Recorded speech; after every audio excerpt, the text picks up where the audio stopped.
विप्राट पद नहीं चाहिए, योग की सिद्धियां, मुझे प्रभु आपकी दास्ता चाहिए। ये बात कितना महासुख होगा उस भक्त को जो इन बातों को कह रहा है नहीं चाहिए मुझे, मोक्ष सुख नहीं चाहिए। वो ऐसे थोड़ी कह रहा है, श्रद्धा से नहीं कह रहा, अनुभूति से कह रहा है, मुझे नहीं चाहिए ये सब, इनमें वो सुख नहीं है जो आपके चरणों के समीप रहने में सुख है।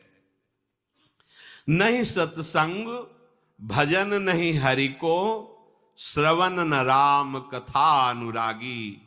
सुत बीत दार भवन ममता निसि सोवत अति न कबहु मति जागी। अरे तेरी बुद्धि सो रही है, जगा दे। पुत्र में, रुपया में, स्त्री में, मकान में, इसमें सबकी ममता होती है, सबकी, जितने सृष्टि में पैदा हुए हैं। केवल सत्संगी की नहीं होती।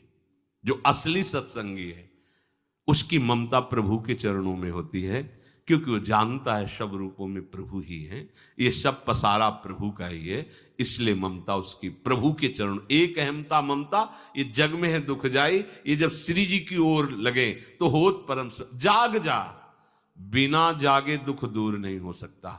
जैसे स्वप्न में हम देख रहे हैं कि समुद्र में डूब रहे हैं, अब जागृत में आसपास सैकड़ों नाव लगा दें तो बच जाएगा क्या वो?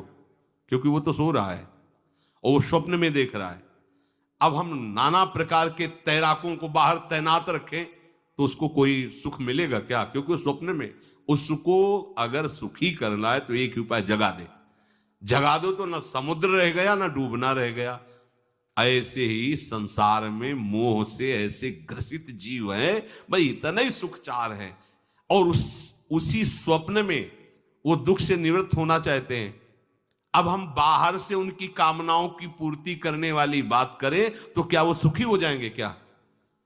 इसीलिए कोई साधु जो भगवत मार्ग का पथिक है वो कभी सपोर्ट नहीं करेगा जाओ ऐसा। वो जाओ ऐसा ही है जैसे उस स्वप्न में समुद्र में डूब रहा है, बाहर से हम जल जहाज नाव तैराक सब लगा रहे हैं, लेकिन वो नहीं सुखी होगा, क्योंकि उसके सुख का कारण तब बनेगा जब स्वप्न हटे। स्वप्न तब हटेगा जब वो जागे। जो सपने सिर काटे कोई, बिन जागे दुख दूर न होई। तो उसको जगा दो। साधुजन क्या करते हैं? जगा देते हैं उसको। जागो, कहां मोह निशा सब सो निहारा, देखे स्वपन अनेक प्रकारा, यह जग जामिन जागे जोगी। योग भगवान से जो तुमने वियोग कर रखा है, तुम जगो। जे ही जगोगे तो जे ही जाने जग जाए हेराई। जागे जथा स्वपन भ्रम जाई। कोई नहीं है यहां। एक कल श्लोक, मत्तः परतरम नान्यत किंचित् अस्ति धन। ये कब पता चलेगा? जागने पर।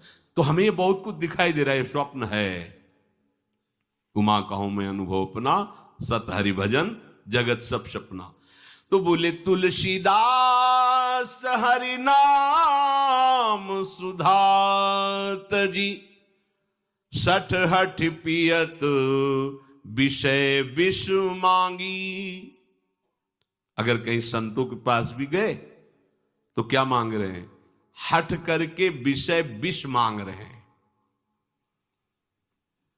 वो आत्मदेव नाम के एक ब्राह्मण थे, सब कुछ समृद्धि थी, संतान थी नहीं, बड़े दुखी गृहस्थी में। हमारा कुल चलाने वाला होना चाहिए। बड़ा भ्रम बैठा हुआ है, हमारा कुल चलाने वाला नहीं, तो सब बेकार, जीवन ही बेकार हो गया।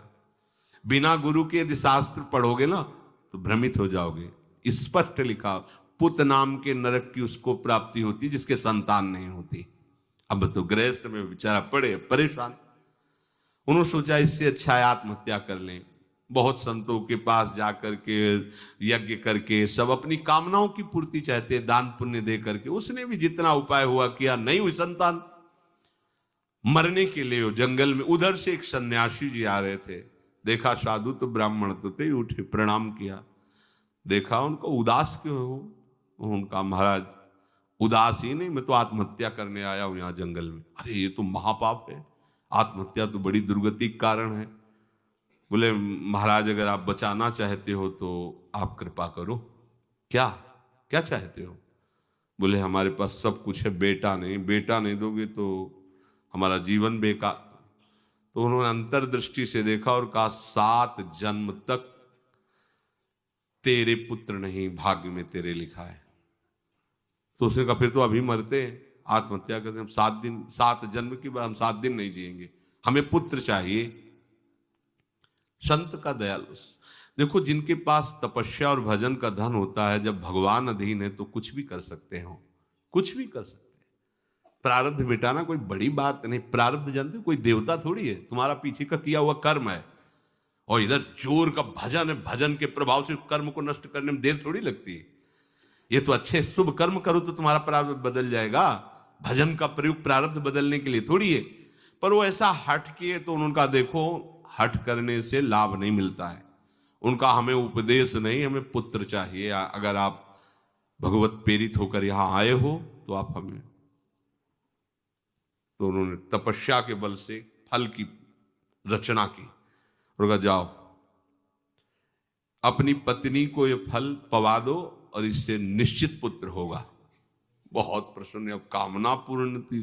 तो देख लो प्रभाव, देखो कामना का। प्रसन्न हुए आए।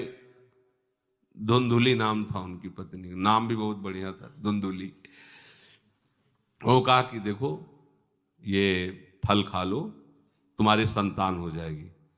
बहुत मीठी बात बोलती थी, मृदुभाषी, कपट हृदय। अलग अलग क्षेत्र होता है, हृदय कपट और मुख में मीठी बात। बहुत संभल के व्यवहार करना चाहिए ऐसे लोगों से। मधुरिया बानी, मीठी, क्या मृदुभाषा। नहीं प्रीतम, आप चिंता मत करो, फल ऐसे थोड़ी खाया जाता है, नहा धो के पवित्र होके फिर। हाँ उनका ये बात, तो आप अपने काम में लगो, हम पा लेंगे ऐसा। अब आपको विश्वास है ना? बोले विश्वास तो है, इसमें क्या विश्वास, आप भी तो चाहती ना पुत्र हो। बोले हाँ। वो जो ही गए सो अपनी बहन को बुलाया और कहा सुनो, अभी तो हम 4-5 रोटी कढ़ी चावल सब पा लेते हैं, पूड़ी खीर पुआ। जब गर्भ रहेगा तो पेट तो उसी से भरा रहेगा, तो हमारा भोजन रुक जाएगा। बोले हाँ